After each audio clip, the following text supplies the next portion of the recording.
In this tutorial, I'm going to show you how to create a double exposure effect in Photoshop. First thing you want to do is make sure that your background has a sharp contrast between your subject and the background. So this one has a white background. This is going to work really well. I'm going to go over to my quick selection tool. If you don't see it right away, it could be nested underneath the magic wand tool. So once I grab it, I can see my brush is too small, so I'm going to hit the right bracket key to make it larger. And then I'm just going to start to click and drag all over the background to select all of it. Same thing on the other side. You do not have to hold down the shift key. That's the beauty of this tool. I can see I've got a little area underneath the basketball that needs to be selected as well. So I'm going to zoom in and I'm going to make my brush smaller, obviously, by clicking the left bracket key. I need to make it really small so I can get in there. That looks good. I've got an area here that needs to be selected. It does not have to be absolutely perfect. I think that's going to work just fine. I'm going to zoom out and I can see I've got everything selected around the outside of this young man. So the goal is to get rid of the background. So I'm going to go up to select and click inverse, and that's going to bring all those marching ants in around him. So what I want to do is create a copy of him.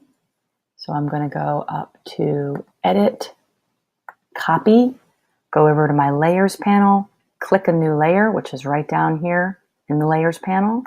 There it popped up. And I'm going to go back to Edit and click Paste.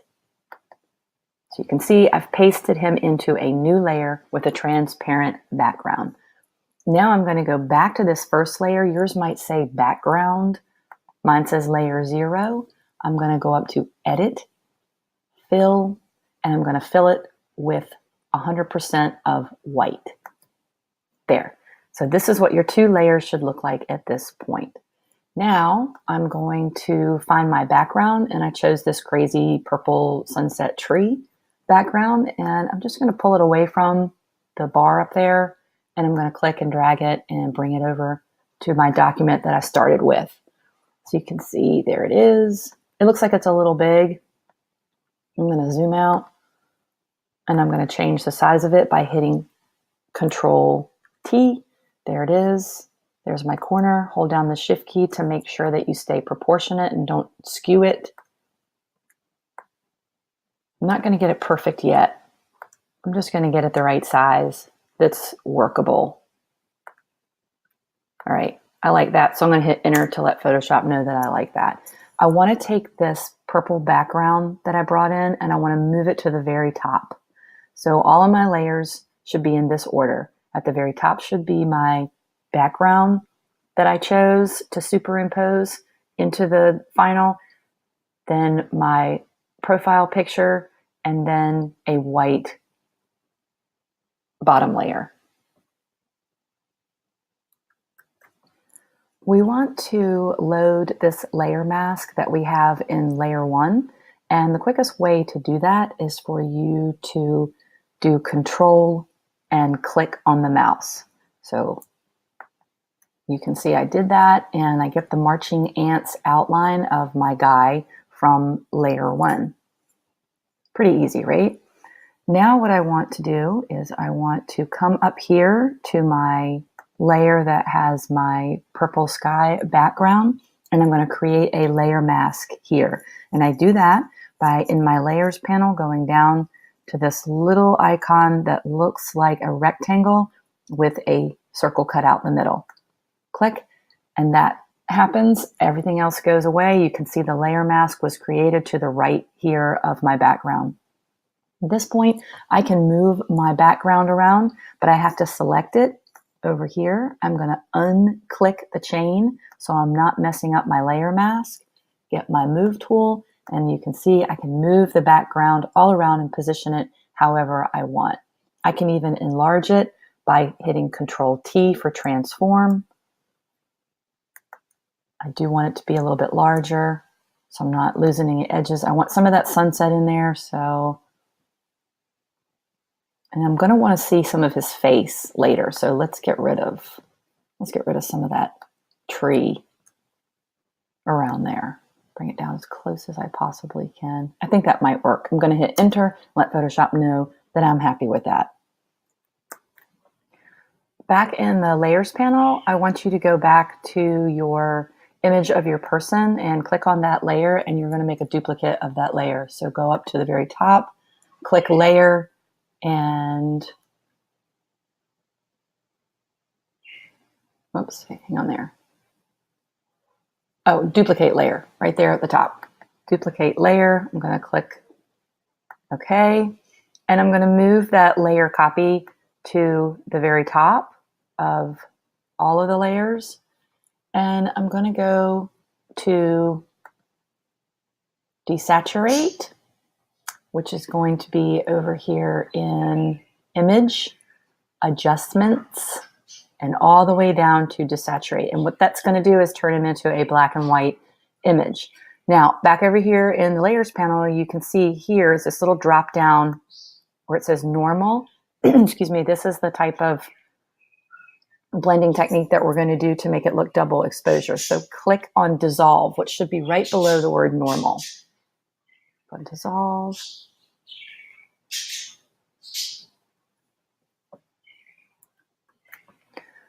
Actually, it's not dissolve. I want to change it to multiply there. That will start the double exposure effect. So you can see some of my tree in there inside my guy.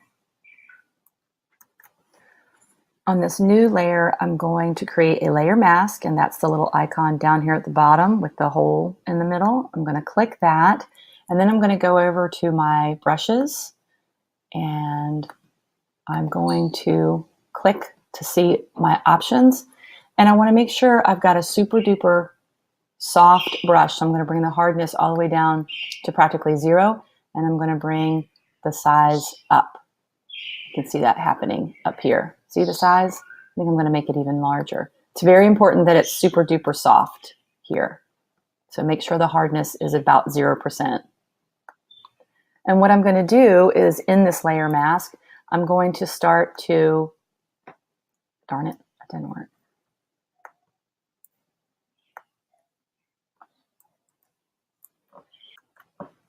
Okay, make sure that the layer mask is selected over here, this white area to the right. Click on your brush tool, not the quick selection tool, the brush tool. When you do, you'll see this little icon up here. You can click on that and you'll see your brush options. Make sure you've got a pretty large brush and the hardness needs to be all the way down to 0. I'm going to make it even larger, and of course you can do that with the bracket keys, and you'll see I'm just going to start to go around the edges of my guy here, and I am deleting what's around it. Make sure down here in the bottom left corner that the black square is in the front. I'm just going to go all around the edges to reveal some more of that sunset. If I lost some of my guy, I can flip-flop the background and the foreground, which brings the white to the front, and I just go back and you can see there his face is. There it is right there. I think I'm going to bring the opacity level down here. Let me get in my move tool. And the opacity level on my tree, if I click on the tree, I think it'll make it maybe not so harsh. See, I got more of the guy coming through as I toggle back and forth with the opacity. That's up to you. You just want to sort of play around with that. All right, so I'm going to go back to my layer mask up here and do a little bit more work with my brush tool.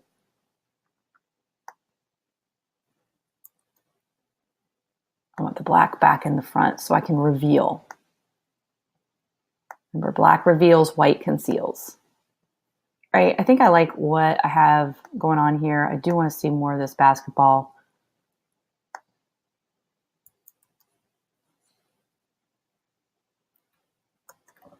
He's also looking a little dark in here, so if I click on my layer mask, I can also play around with the opacity over here as well. Bring it down a little bit. You can see, I can see more of the trees in the sky. I think I'm actually liking that. Yeah. The next thing I'm going to do is I'm going to click back on my guy over here in this top layer. And I'm going to get the eyedropper tool and I'm going to select a color somewhere out of here to make my background. There it is. It showed up down here. I like that color a lot. It's just like this cream color. Okay, I picked that color. You can see it's in the foreground down here in the bottom left-hand corner where the two squares are. So I'm going to click down to my very bottom layer, which is my background layer. And I'm going to go up to the top to Edit, Fill, and you can see my option here is foreground color. And that is that creamy color that I chose with the eyedropper tool. Click OK. And there the background is filled. All right, I'm going to hide my brush panel over here because it's just absolutely huge. So what I want to do is bring in another copy of my background. So actually, that's not it. Where's my background? Here's my background right here. Pull it down. I'm going to add it over here again one more time, and I'm going to show you why. I really like this crazy purple color. I'm going to go up to Filter, and I'm going to choose Blur, Gaussian Blur, and I'm going to bring the pixels up probably to about 200. Well, maybe not quite. I just want to create this nice blurry background that's reminiscent of what I've got going on here. All right, my Gaussian Blur layer that's right here, I want to move it to the very top. And then I'm going to add a layer mask to that. So back down here to the rectangle with the hole in the middle. And when I have that layer mask, I'm going to go back to my brush tool. And I'm just going to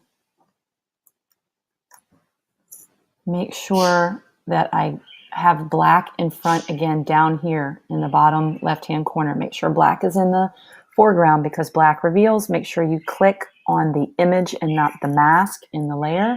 And darn it. I'm sorry, make sure you have the mask clicked, not the background. So make sure the mask is clicked. Make sure black is in the front.